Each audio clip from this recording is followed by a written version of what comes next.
Oğlanlar gelsin benden ders alsın. Köylümün dəftərin açaram bu gün. Necə oldu atam, necə oldu? Bilmən yox, sənin anana da, nənana da. Yaxşı. Mindirərdilər ata. Sənin öz toyudur bu, özü üçün. Mənim öz toyumu, mənim öz toyumda dədəm aşıqdır, saz çalırdı. Vallah, aşıq Poladın qızıyam. Ay Hə, yaşa. Aha. dədəm saz çalırdı, özümü də mindirib Rus evə qoymuşdular atın üstündən. Toy edirdilər, həylə. O zamanın toyları yaxşı idi, indinin. Elə o zamana da, şükür bu zamana da. Sağ ol. Allah heç birisini əlimizdən almasın. Allah şəhəri də əlimizdən almasın. Şəhərin ürünlərini, Tehran ürünlərini at oynatır zamanı. Dəli.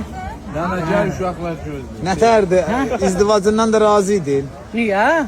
İzdivacımdan irad olmasam oğlumdur, O yox. oğlu ötürəcəksən. Hə? Oğlu ötürəcəksən. Kişini xoşlayırdın ya yox? Kişi mən ala yeyləklərdə gəzdirirdi, ya. At belində.